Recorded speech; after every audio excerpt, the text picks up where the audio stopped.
You're listening to the Dibbly-Dobbly podcast.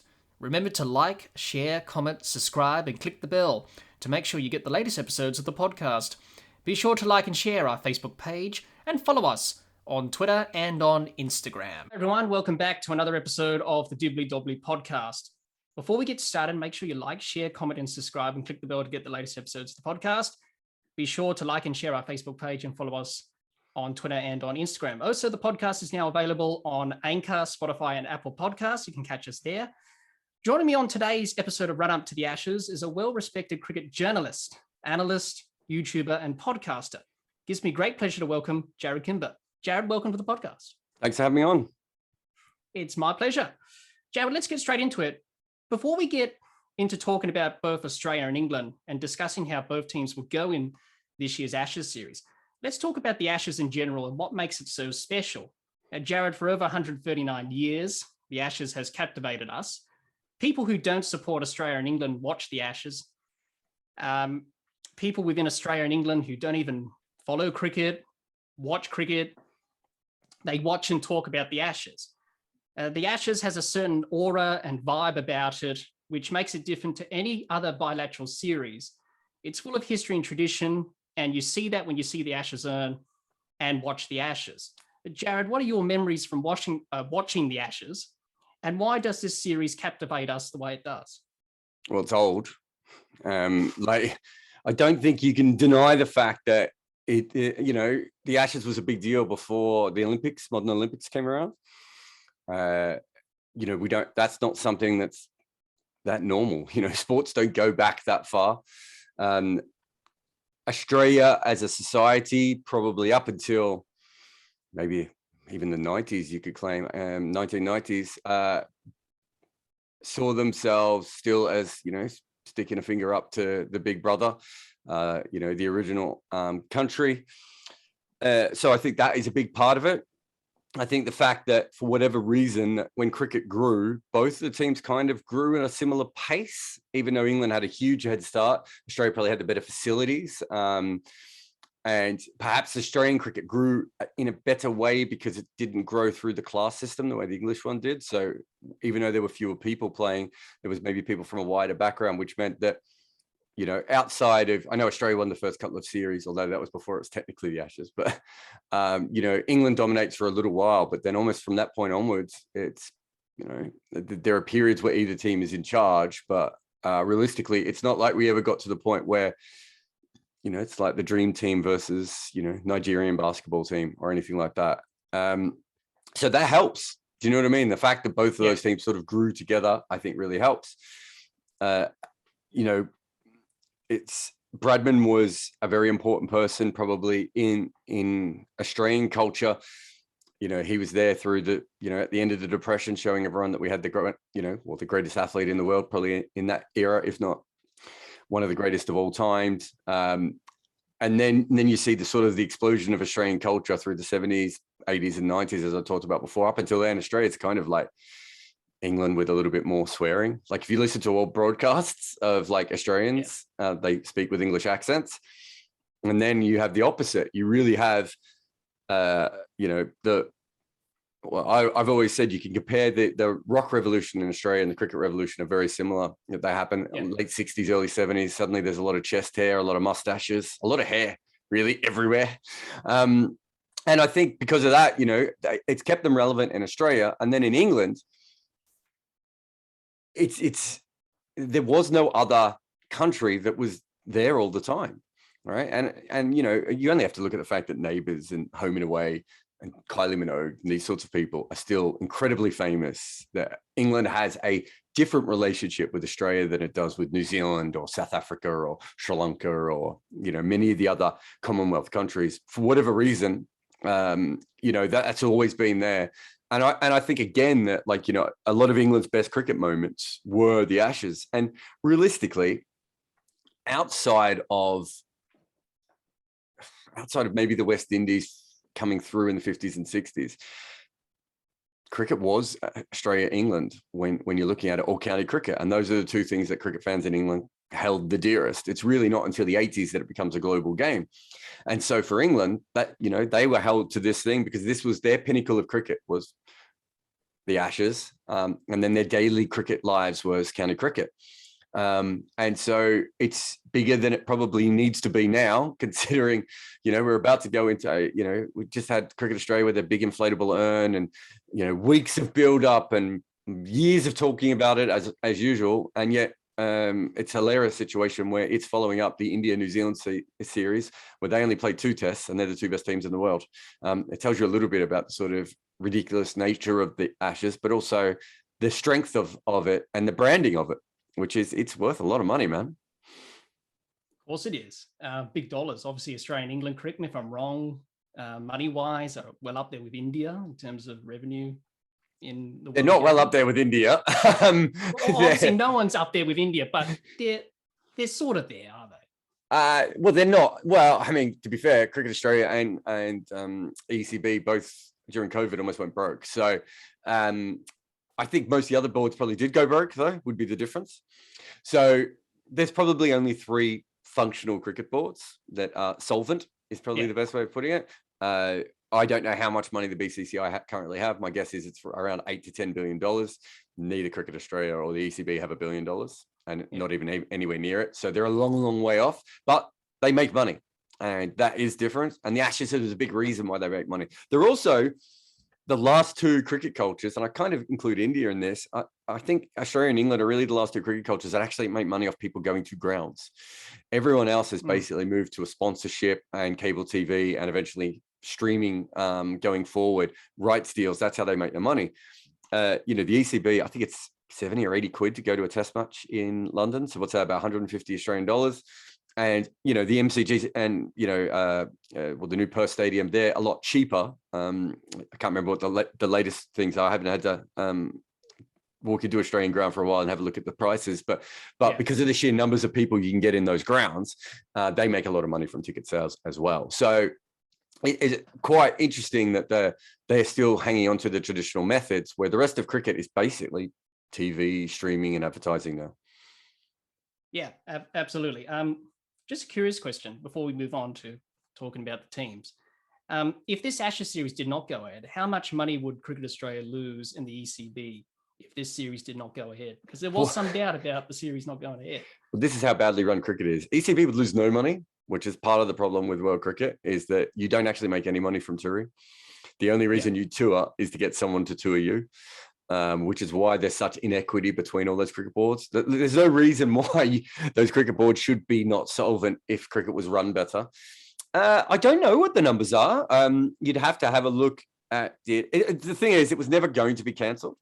It would have just been played somewhere else, whether it would be in the UAE or Sri Lanka or, you know, anywhere they would have been able to play it, it would have been played. So they would never have missed out on it. What they might have got was a bit of a haircut because it wouldn't have been played perhaps in the peak of the summer, and they would have lost out on those ticket sales that I was talking about before. But yeah, I don't know what the current number is. I know that overall it's still better to play. It's still better to have India tour than have an Ashes on, but to have an Ashes is still we're still talking 150 to 200 million dollars, I would assume. That not all of that is obviously revenue, and there's a lot of hosting costs and everything there. But if it was to drop out of the schedule completely, that's probably the sort of money that you'd be looking at Cricket Australia losing. And if you compare that to the Big Bash, that's probably 4 or 5 times what the Big Bash is for a shorter period. So you can see why Australia and England are so keen for it. But yeah, it would never have dropped out altogether, because it's worth that much money.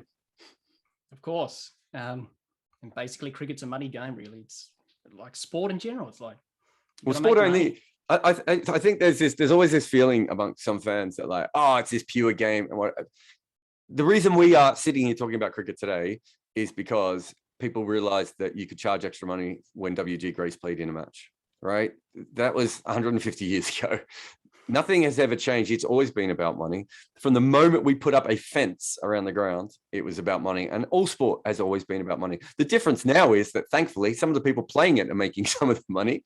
And you know, that has changed a little bit. And that wasn't always the case, obviously, you know, looking back at the history of sport. So yeah, it exists.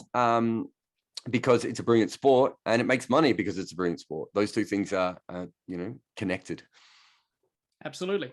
So, Jarrod, let's talk about Australia first, out of the two teams, and how they will go trying to retain the Ashes and win a third successive Ashes series in Australia, and discuss the challenges that they may face with both bat and ball in this series. Now, Jarrod, Australia had already faced their biggest challenge of this Ashes series. It wasn't on the field, it was off the field. I'm talking about the Tim Paine scandal. Tim Paine resigned as captain due to his off-the-field scandal becoming public, and has taken a break from cricket because of that, and making him unavailable for this Ashes series. Now, Pat Cummins was named captain and Steve Smith named as vice-captain.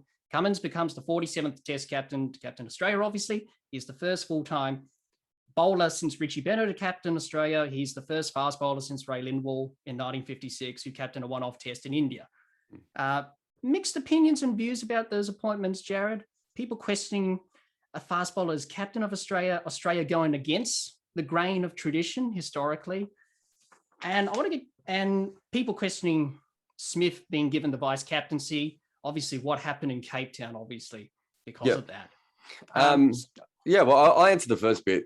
When you say go against grain of history, it's important to know what we're talking about here.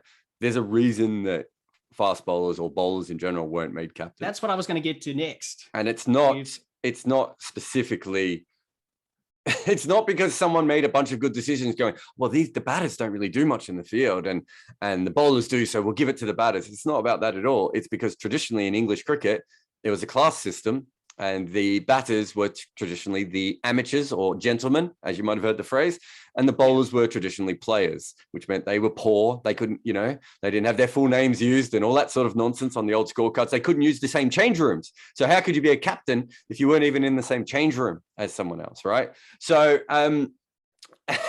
that's where it comes from. The fact that you've just mentioned Richie Benaud being, he's still probably maybe the most revered captain Australia has ever had. Absolutely. He never lost a series as captain. And just on and off the field became an absolute legend, and he was a bowling captain. Sort of tells you the ridiculous nature of this. In fact, Richie Benaud in his book, someone sent me this on my Discord today. Richie Benaud in his book talks about the fact that Monty Noble was a great captain. And Warwick Armstrong was a great captain. Australia had a very good tradition of bowling captains, right? And all-round captains, even more so.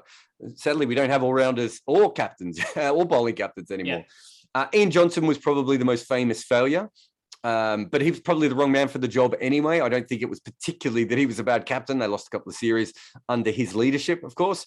But yeah, I think it's a complicated thing. And in modern cricket, it's even more complicated. But I think my favorite thing about this is let's work about Pat Cummins is captain because of Sandpaper-gate, right? Yeah. And Cam Bancroft came out and said that the bowlers knew about Sandpaper-gate. So Pat Cummins clear, and there's no one who knows anything about reverse swing who wouldn't think that the bowlers knew about it. They knew about it. Everyone knew about it. Not just that, other people in Cricket Australia who managed to keep their jobs knew about it, right? It's ridiculous that 3 people were thrown under the bus for that.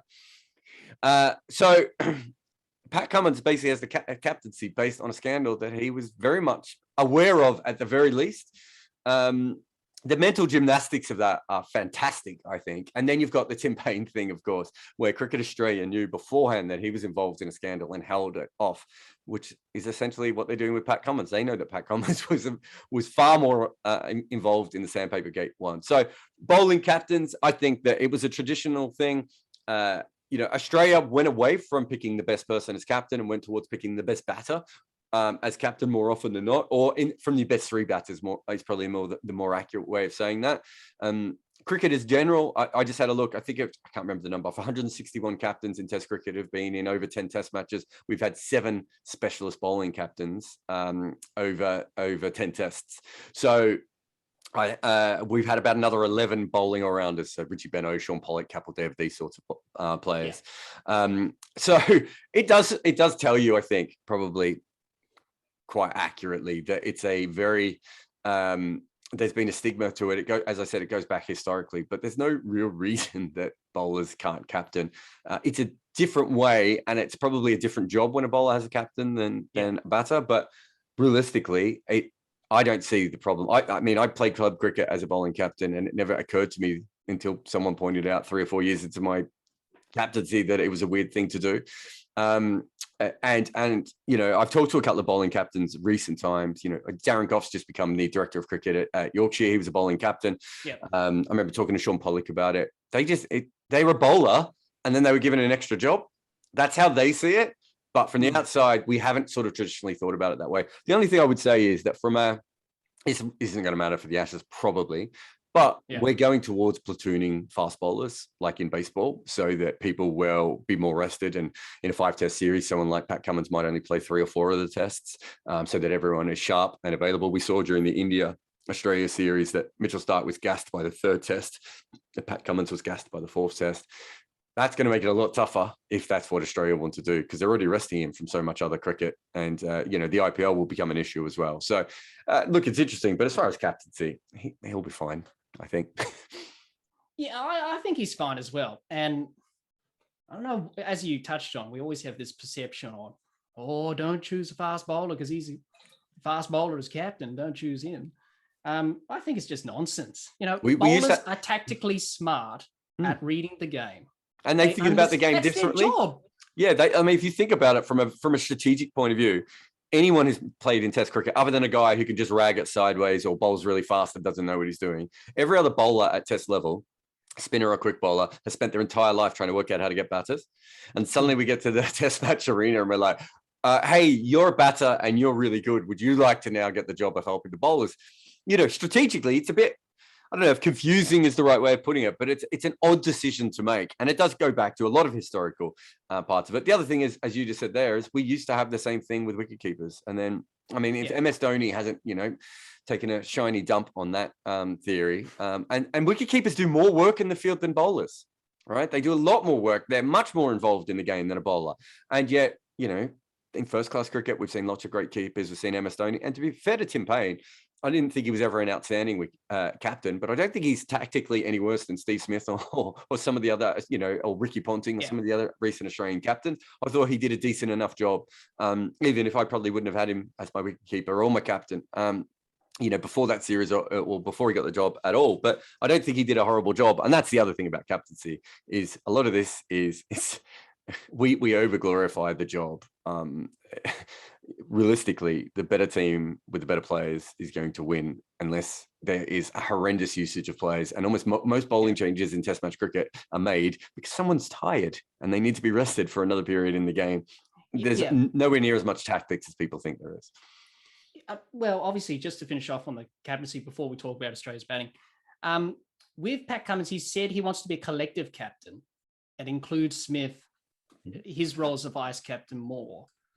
Do you think that's a good idea to go down that route during this series? Like have, Smith ushering the field, Ian Chappell came out and said, well, he shouldn't be vice captain anyway because he cheated with sandpaper game and all that. But yeah, which of course is more confusing when you think about Pat Cummins' role with all that. But yes, I don't care. He served his suspension and has come back. I don't have a big problem with that. I don't think there are many maybe didactic is not the right. I don't think there are many dictatorial type captains anymore. You've now got most teams have at least one analyst. Some teams have 2 or 3 analysts. You have a batting coach, you have a bowling coach, you sometimes have an assistant coach plus your head coach. You've got a lot of players now who probably more so than ever captain in other levels of cricket because they go off to a T20 league somewhere and they captain. So in the old days, you would have 6 captains in Australian cricket and 7 if you count the national team captain. Now you might have more through the Big Bash.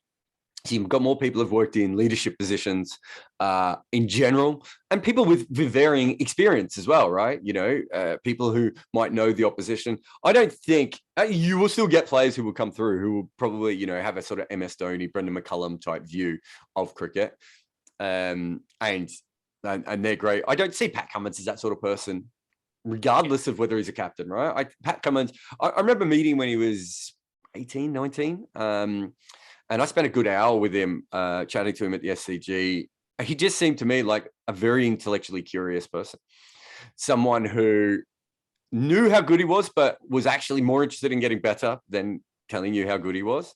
And if that's the case, it makes sense for him to be like, well, I've got David Warner here, and I've got Steve Smith here, and I've got Josh Hazelwood here. I've got Nathan Lyon here, even Alex Carey. Like, there's a lot of Travis Head has captaincy experience, right? And Usman Khawaja, I don't know if he's going to be hanging around the squad, but Usman Khawaja is probably the best captain in the Australian setup, and he's not in the team.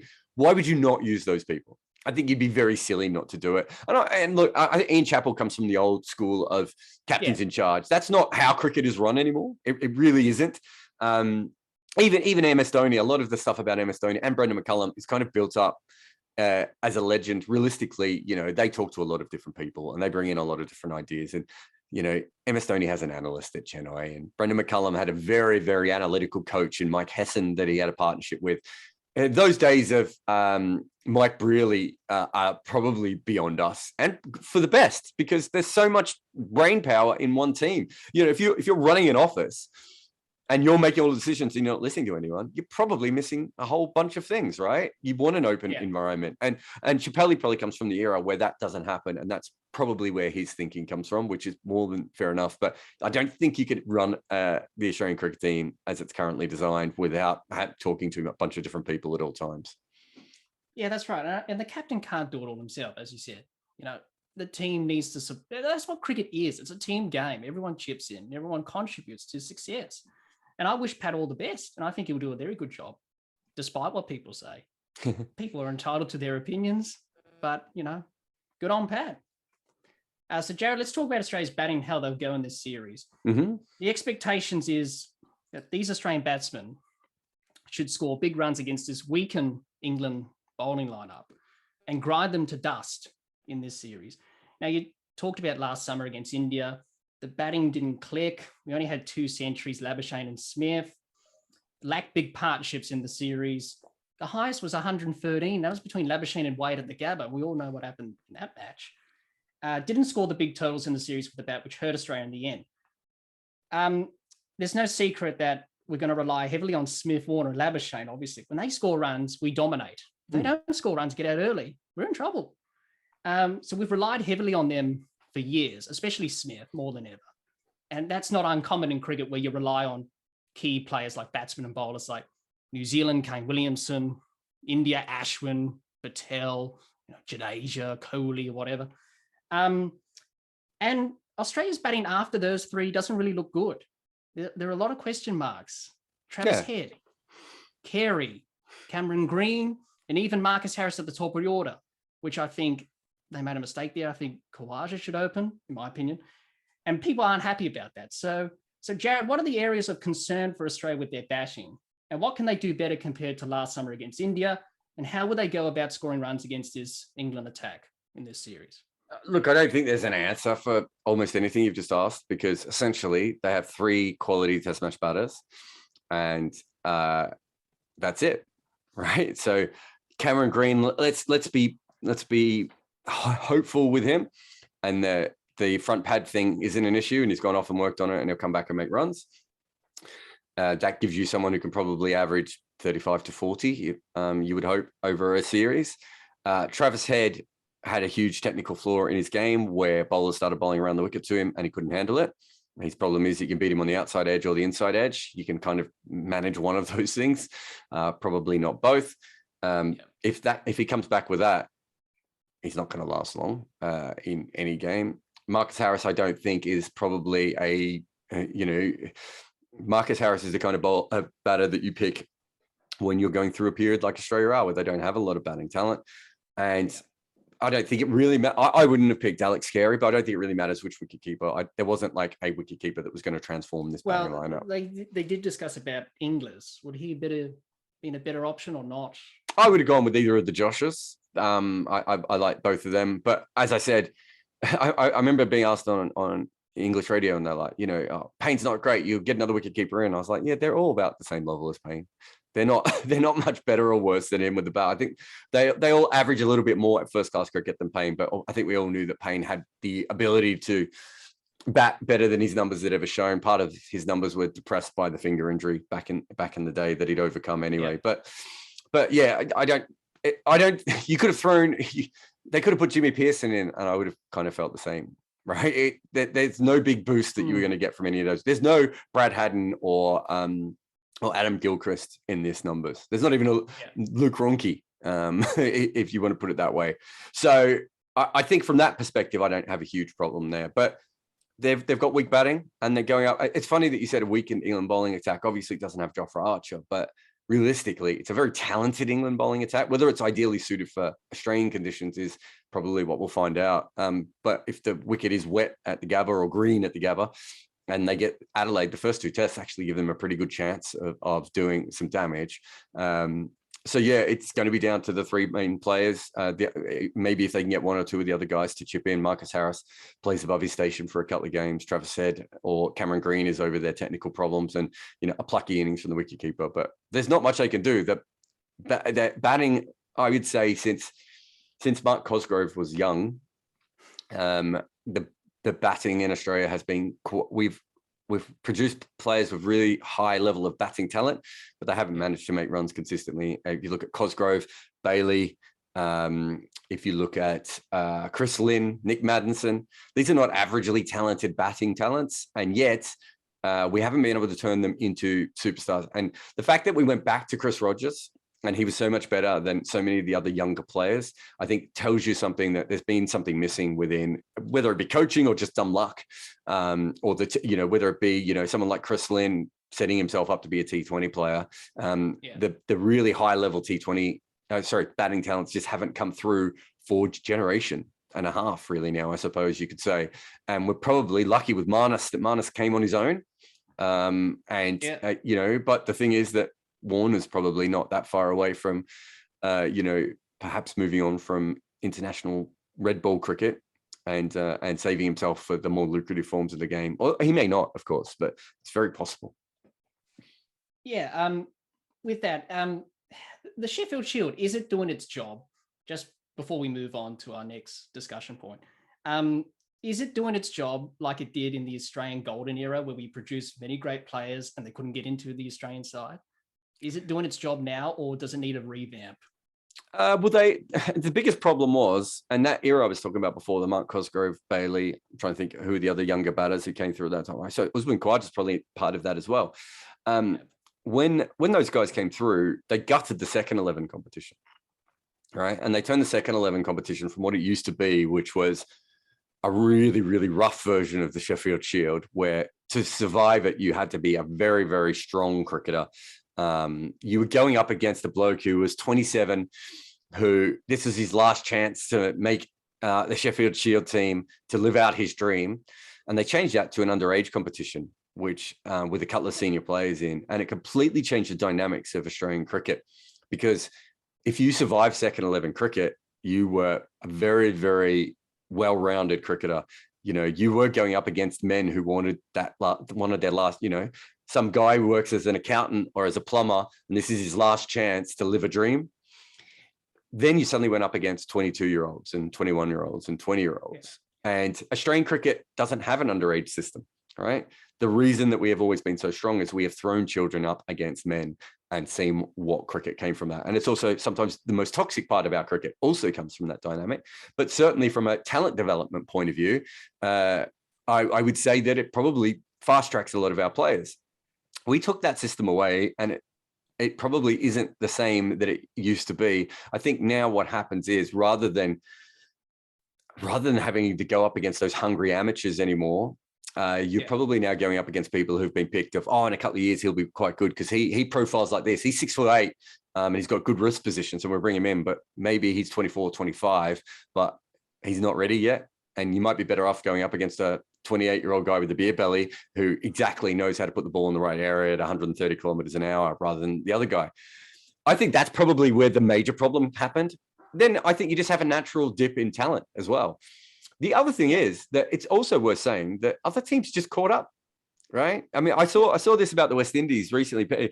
Tom Moody and Mahela Jayawardene were talking about other teams caught up with the West Indies when it came to T20 cricket. Well, we were the first culture in Australia to England used the word professional for generations, right? But they didn't know what professional meant. They didn't actually pay people for 12 months of the year. We were the first generation. We were the first team to ever really look at it from a professional standpoint of what does it mean to be a professional cricketer? How can we support these people? And we copied in many ways the Aussie rules and a little bit of rugby league, obviously, style of doing things. We turned these guys into professionals. They then went, well, the Thai women are now professional. The Brazilian women are now professional, right? Like there are professional cricketers all around the world. They all work on their games all the way. And we then had John Buchanan, who was ahead of the game in thinking about tactics and strategies and probably analytics before we even had that word in cricket. And then we didn't hire anyone like to do it for us. And all the other teams went and hired people to do stuff.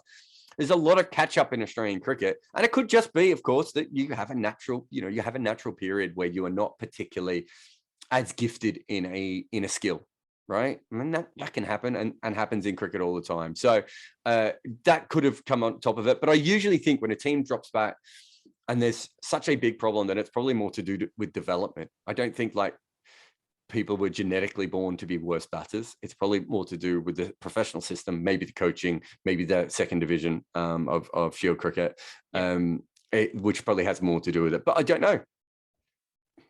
Yep. Before we talk about Australians bowling, Joe, there's one person I want to get your thoughts on, and that's Steve Smith. What makes him so special as a batsman? He's a run machine. He's a unique talent. He has a unique technique that he's made on his own. He's made it into his own, I should say. And you're not going to teach a young kid that technique or see it in the old MCC coaching manual if you go back way far back there. He must be an analyst's nightmare to plan for when you're doing the planning and bowlers don't know how to bowl to him. They've tried different things. I refer to him as Don Bradman on steroids, personally, because this guy is unreal. I think Don Bradman was Don Bradman on steroids, if we're being honest. yeah, Don Bradman was on steroids himself, but Steve Smith is Don Bradman on steroids on another level. His last two Ashes series are just like Bradman-like numbers. The last series in England, 774 runs, averaging 110. The last series in Australia, 2017-18, averaging 137.4, 687 runs. And he scored 2 double centuries in those series. That's a combined total of 1,461 runs, averaging 121.7 with 6 centuries. And he's going to dominate again in this series. You can just sense he is. He's considered one of Australia's greatest batsmen and one of Ashes cricket's greatest batsmen, up there with Bradman, Hobbs, these guys, Hammond. So, Jarrod, where does Steve Smith rate among the greats of the game? And what makes him so different to other batsmen? And how do bowlers get him out? What makes him so different to other batters is that he takes away caught behind and slips. So essentially, you have 4 key dismissals: caught slips, caught behind, bowled, and LBW. That's how the majority of batters are ever going to go out to seam bowling. He nullifies that by moving across the stumps and taking the channel out of play. And then if you bowl at his stumps, he milks you. So there's a risk and reward for any bowler going up against him, which is, well, I can aim at the stumps and eventually he'll miss one. And he will. Every batter will eventually miss one. But the reason that batters miss less ball in the stumps and miss more balls outside of stump is because of where your eye line is, right? So your eye line, when the ball's outside of stump, your head is inside the ball. When the ball is at your body and at your stumps, it's right on top of it. And that's the big difference. And he's not the first player to do that. Bradman did it. Victor Trumper, Kevin Peterson, Sachin Tendulkar, Viv Richards, like a lot of players have done it. The difference is that he's moving so far across, he has taken out. So essentially, bowlers worked out that if you hung the ball a foot outside off stump for hours and hours on end, eventually someone was going to nick off. And Steve Smith makes that plan redundant, so much so that bowling has changed and batting has changed. So if you now look, about 50% of professional batters around the world now take an off-stump guard. No one took an off-stump guard 10 years ago. It was very rare, unless you're in special circumstances, to ever take an off-stump guard. And then they don't just take an off-stump guard, they take an off-stump guard and quite often take another half step across as well. So he's changed that. And bowlers now bowl more at the stumps than ever before, because there's no point bowling outside the stumps. And that's not just Steve Smith. I think batters around the world worked out that they could do that. And the advent of the wobble ball, which has changed things. So there's a lot of things have changed, but essentially that's what he does. He's taken that away. Where does he go? Well, he's certainly the best modern day batter that we've had. He's going through a dip, actually. So it's interesting. It'll be really interesting to see how he goes. I know there are a lot of people whispering behind the scenes, is this it? Because we all kind of figured that his batting style would only work while his reflexes and hand-eye coordination stayed at peak level. After that, his batting style shouldn't work as well because he's eventually going to miss some balls at the stumps. And I can't remember if it was the end of the 2019 Ashes, I noticed England bowling much straighter to him over and over again. That wouldn't have been by accident. That would have been heavy number crunching from them. There's no batter in the world that averages a high amount consistently to balls that are hitting the stumps. Like, as a general rule, it's very hard to maintain a high average when you're hitting stumps. The thing that we've found out now, though, is it's actually not as easy to hit the stumps as we thought. And bowlers don't hit the stumps anywhere near as often as we probably imagined that they were going to. And so I think with that, you certainly have a situation where bowlers now, if you have a look, most bowlers come wider of the crease now, and they angle the ball in so that almost every ball is going to hit the stumps, except for the ones that jag away off the seam or swing away. And that a lot of that has come around from a combination of the wobble ball, Steve Smith's batting style, and the more that we know about bowling and batting than we did 10 years ago, just because we have Hawkeye and ball by ball data that we never had before. So Steve Smith is almost like the perfect combination of probably older techniques that a few players had, and he probably perfected it. And yeah, he's the best modern day batter, I think, by a distance. That might slow down, obviously, as we said. And considering that batting is harder now than it has ever been, as far as you have to do it in more different locations, you have to do it with less preparation than ever before. There's more scrutiny on every single mistake that you make. There is more different kinds of bowling styles. The bowlers are faster, the bowlers are smarter. All those sorts of things factored in. He has to be up there with the greatest batters of all time. The top few.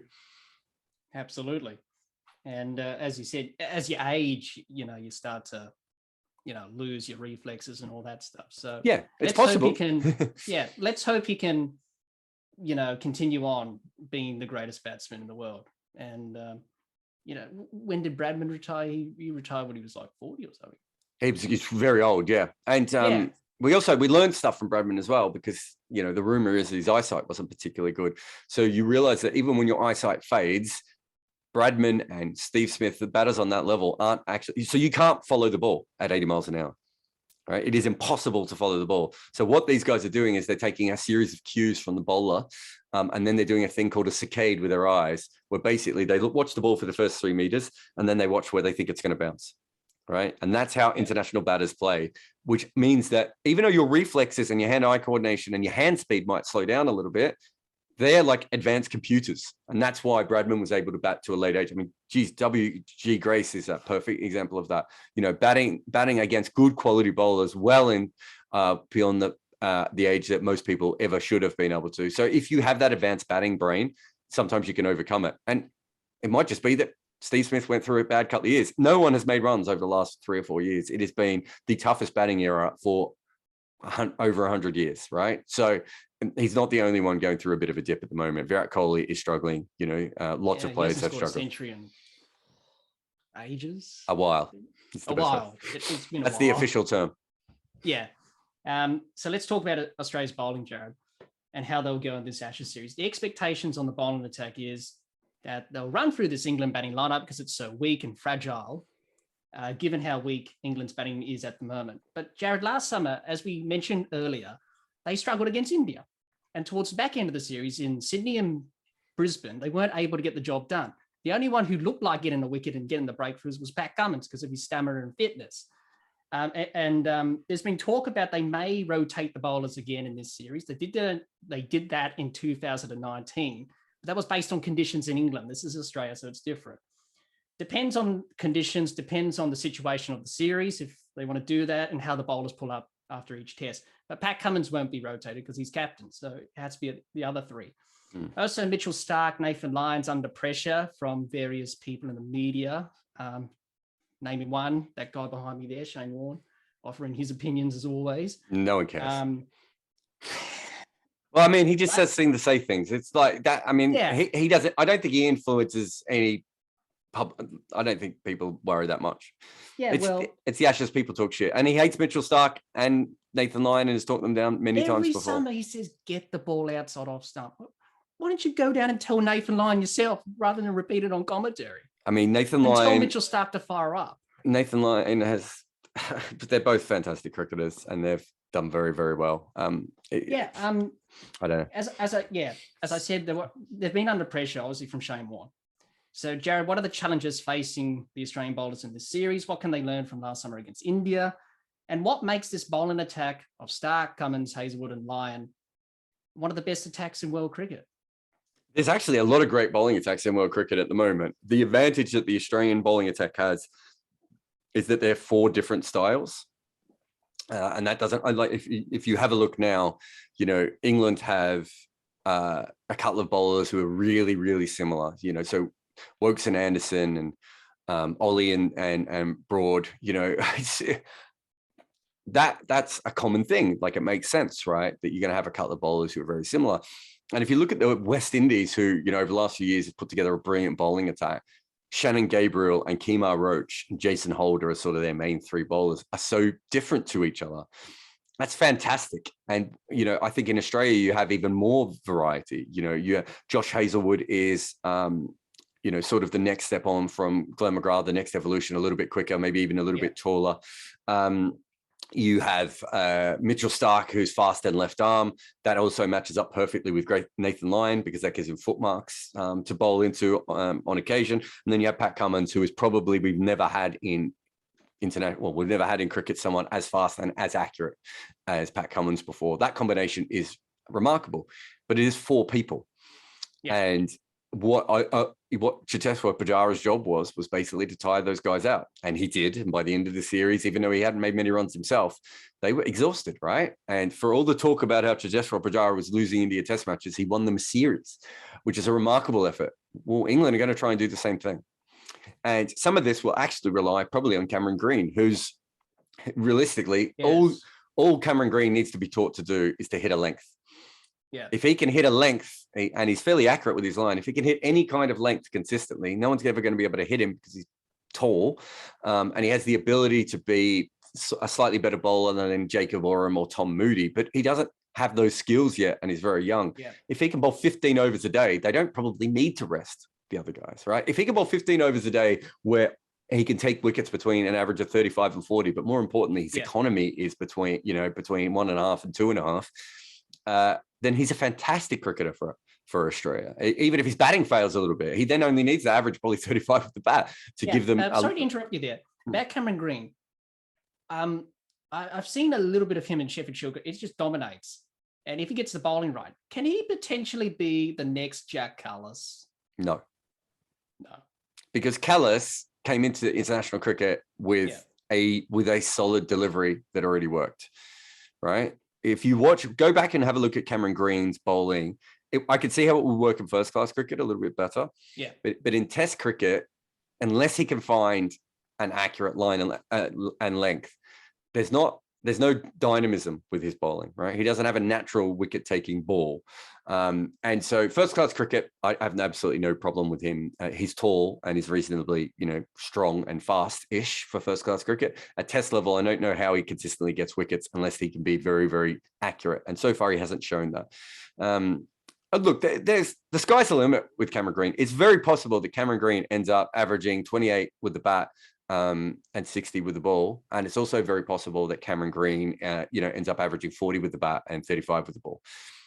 There's the talent levels there. He's got a very high ceiling, but also a very low floor. A lot can go wrong. He's got technical issues within his batting, with his bowling. If Cameron Green can't turn into that bowler for this Ashes, and I've watched a little bit of him in Sheffield Shield. I wouldn't say he's improved massively, but he can always get it together for a couple of games. Then they're going to have to rest their fast bowlers, Hazelwood and Starc. Starc was absolutely out on his feet by the third test last time. He doesn't need to play in every test, I don't think either. I just don't see why he would. Yeah, with Mitchell Starc, seeing that he's been struggling a bit for his rhythm and that, can he take a leaf out of Mitchell Johnson's book in that 2013-14 Ashes series? Because I think Starc and Johnson, in my opinion, are very similar in the way they have gone in their career. Johnson was a bit frenetic and a bit wayward with the ball, spraying it everywhere. The Barmy Arby gave him a hard time of it and sang that song. He bowls to the left, he bowls to the right. Mitchell Johnson, he bowls, well, the song there. Can he just take a leaf out of his book and just bowl fast and knock the England batsmen's heads off in this series? Mitchell Starc? I think Mitchell Johnson was different in that at that point, this is what the England players told me. He wasn't the fastest bowler they'd ever faced. Most of them had faced a faster bowler in their careers. Yeah. But at that point, they had never faced a fast bowler who could bowl that level of spell with the left arm. And they found it very, very hard to get their bodies out of the way of that. That's not quite the case now. There are more and more left armers in the last 5 or 6 years. Everyone's faced Neil Wagner by this point, and he's not even that fast. We still know that bowling left arm at the body is difficult, but people are more used to facing it. And also, Mitchell Johnson bowled with a lower arm action than Mitchell Starc. Yeah. When he bowls a short ball, it's actually very hard to get out of the way of it because it doesn't get up.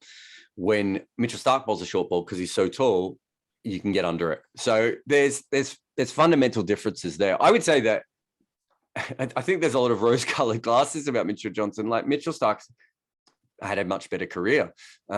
Mitchell Johnson's probably had higher highs, but Mitchell Starc's probably had a better career. I think their averages would be very similar, but Mitchell Starc has been fairly useful consistently.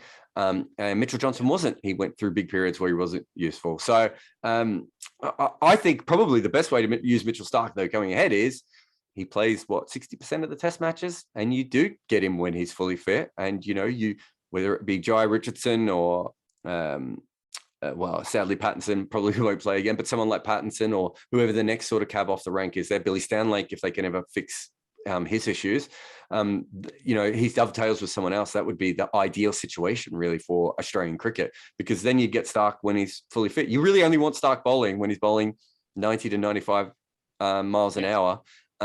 That's when he's at his most useful. If you can find even one other seamer to rotate with him, that's huge for Australian cricket. And at the moment, it feels like that's the problem, that they haven't really felt. I mean, the fact that they played three seamers all the way through that India series, I think sort of tells you that there's what do I say? An issue there. There's a reluctance. The only other guy that they really trusted was probably Pattinson. And they couldn't ever get him fit and firing well enough. And when he came into the test matches, he probably just didn't do as much as we all thought he can.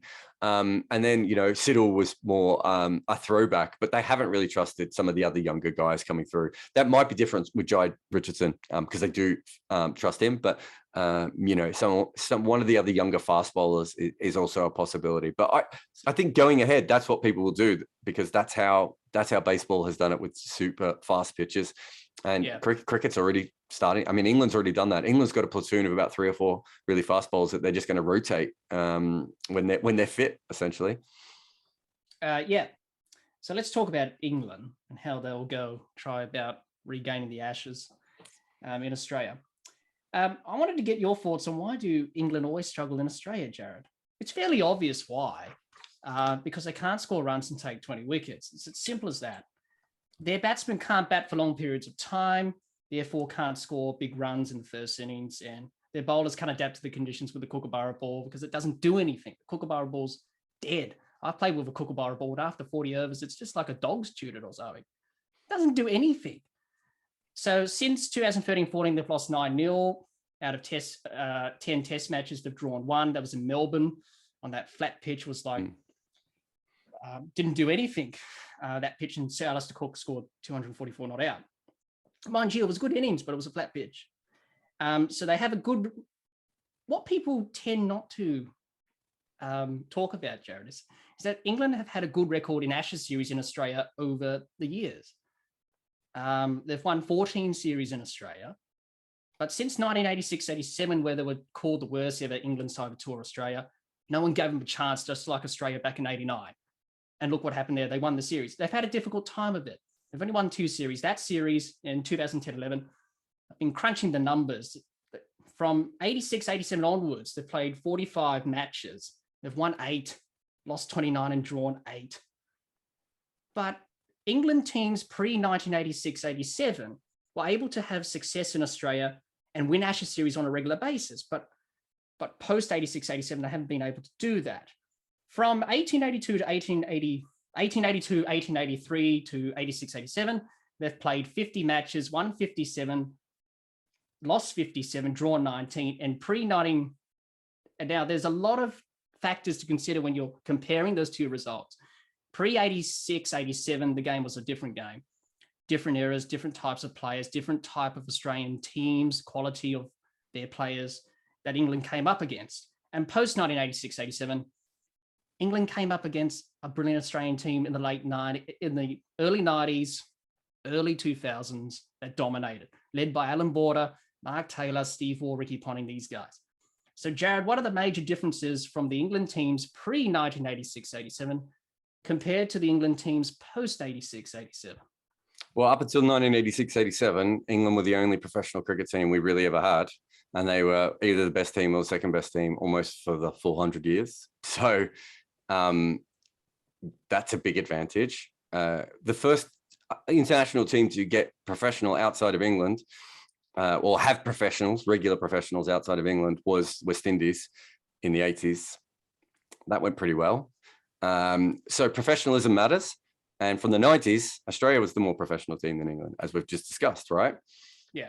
That covers you all the way through to about 2007, 2008. They won in 10-11 when they were the better team. I'm not sure that they've traveled to Australia since with a better team. I don't think that there's anything in their game that is particularly unsuited to Australia, other than the fact that their seam bowlers in general probably just a little bit slower. And once the ball, as you said, the Kookaburras stopped doing things, they've probably not had the ability to continue to do that. That might not matter as much anymore as bowling has changed, and bowlers are, well, almost every fast bowler in the world now is an absolute gun. And they're doing a lot of that work with old Kookaburras. So my guess is that won't be quite the same. But yeah, I think Australia has had since 13, that series where Australia toured. I think Australia's had the slightly better team, all things considered, in that period, since England have been a very, very inconsistent team. They went to number one in the world. That fell apart in 13, 14 Ashes. And they essentially at that point, they didn't build it back together very well. And they've struggled. I mean, they don't have any batters. Australia has some top order players. England hasn't had. England's basically had Joe Root.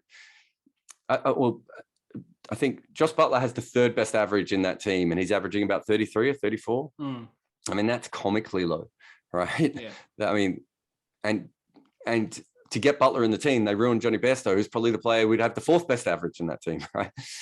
They've tried young players, that didn't work. They tried seasoned veterans, and that didn't work. They tried people with weird techniques who'd made runs in county cricket. That hasn't worked. They're running out of options. But traditionally, England bowlers have always struggled when traveling to Australia just because of the different kinds of balls and the different kinds of pitches. England are brilliant at setting up their bowlers for their home conditions, and it hasn't always traveled well. It just in the old days, they were so much better as cricketers, it didn't matter. And that's not the case anymore. Cricket is a lot more even around the world. Absolutely. Jarrod, let's talk about the bowling in this Ashes series for England. The expectations is that they are going to struggle. The Kookaburra ball's not going to do much. They don't have anyone with real pace. No Archer, as you mentioned before. And obviously Jack Leach is going to be the main spinner now because Moeen Ali's retired. And bowling spin in Australia is very tough. So, Jarrod, what are the challenges facing England's bowlers? What can they learn from 2010-11? And seeing that Jack Leach is the main spinner, what can he learn bowling spin in Australia? Well, 2010-11, they had a bunch of guys who were over 6'5", who hit the pitch quite hard and suited Australian conditions. They don't have anyone really like that anymore, so I don't think they can learn much from that. I think because of the wobble ball, I'd be less worried about their Kookaburra than I used to be. People basically now with a wobble ball seam at the outside of off stump over and over again. And modern players don't seem to have any answers for that with batting at the moment. So I'm not too worried about that. They've got Mark Wood for pace. He's probably going to be the quickest guy in that. He's probably the quickest bowler in the world, him or Anrek Nortje. And so they'll play him, but they won't play him in every test. And he may not even play in the first 2 matches, in fact. But he'll certainly play a role there. Look, it really comes down to whether the skills that Broad, Anderson, Ollie kind of have are going to transfer this time. Because of the wobble ball, it's probably a different situation than we're seeing with England in Australia previously. And the bowlers are certainly a lot more on top than ever before. But yeah, I think there's talent in their bowling lineup. And there always is when they turn up in Australia. It's just whether it works, which is kind of what the question that we always have. And it's this question we had in 10-11, and it did. And as you've pointed out with your stats, it hasn't really worked any other time they've turned up. 10-11, the big difference was that they specifically were lucky enough to have a bunch of bowlers who were tall and strong, which are more Australian style bowlers. They're not turning up with that team. Jofra Archer would obviously completely change everything if that was the case, but he's not going to be playing. And so they're behind the 8 ball.